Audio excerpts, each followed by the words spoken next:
And so maybe let's continue on the theme of forthright and aggressive local action. And we can move towards another area that you've done significant work on, and that is Black Economic Empowerment, BEE.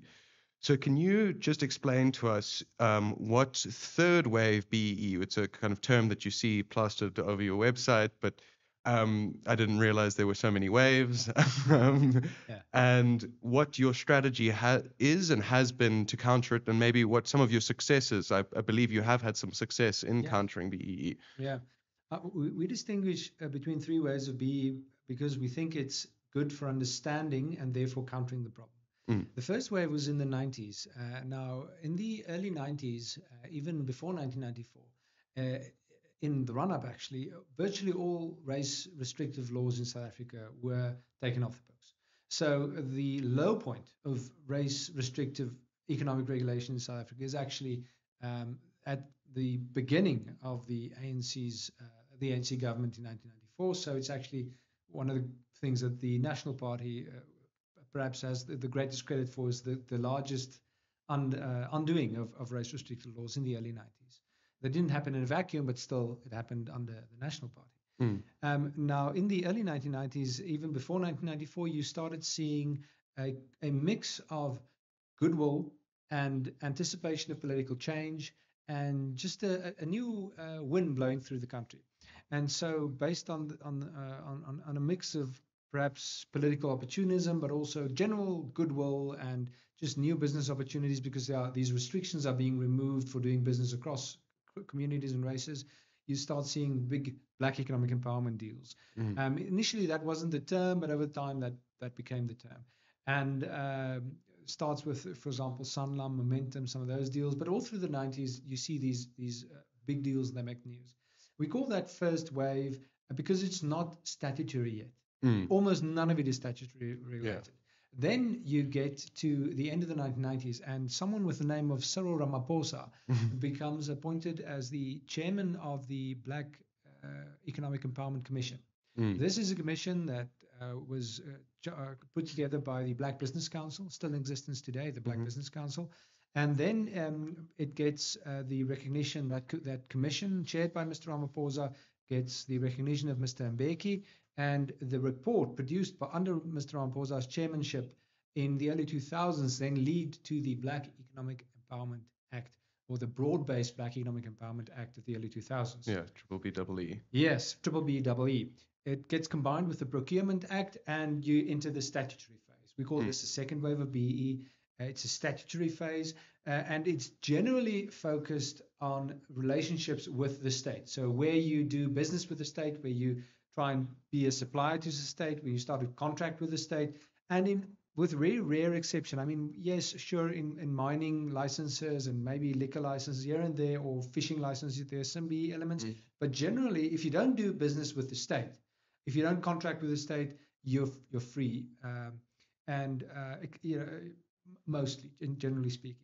And but this starts to take a deeply negative change when toward the around 2018. mm, Also coincidentally with Mr. Ramaphosa's term as president. So in 2018 he becomes president. 2017, late 2017, yeah. 2018. It's just there's many very many coincidences that seem to happen with Mr. Ramaphosa's tenure, but we could Yeah. get into that maybe a little. Yeah. Well, one of the major benefactors of BE in the 90s, Mm, um, one of the major with the producers, he's the architect of the second wave of BE, the main mm, benefactor of the first wave, the architect of the second wave, and the president during the third wave. It's indeed mm, remarkable. So, what is the third wave? The third wave is where the regardless of whether the state is involved, the state seeks to regulate business in general based on race restrictive regulations. And so the third wave, a good example is in 2018, the Competition Act gets changed and it gets a public interest clause, very much like the Expropriation Act actually recently got the public interest clause. mm, In 2018, the Competition Act gets the public interest clause, and it says that now it's maybe in the public interest to deconcentrate the economy, and that is actually a different way to introduce BE. And so from 2018 onward, you start seeing BE directly inserted as requirements for mergers, acquisitions, corporate action. And that ties up the corporate action market in South Africa. So much less corporate action is happening than what should be in South Africa based on that 2018 change. And you see other acts as well. You see changes in financial legislation coming, in financial regulation. It's still coming. You see it in property development. You see it in air services. You see it across the board, where regulators, out of their own or without legislative support, or the legislation gets redesigned, amended, and then regulators start saying, well, if you want to do first, you're going to need a license from now on to do business here in the sector, whether you want to be a lawyer or a pilot or an air ambulance or a property or real estate. You're going to need a license, and then we're going to tie that to BEE, and that is third wave BEE. It is where it's not about doing business with the state or contracting with the state. It's about doing business at all. It's about contracting between you and me, Gabriel. It's about doing business with your neighbor, regardless of race, everywhere, even if the state is involved.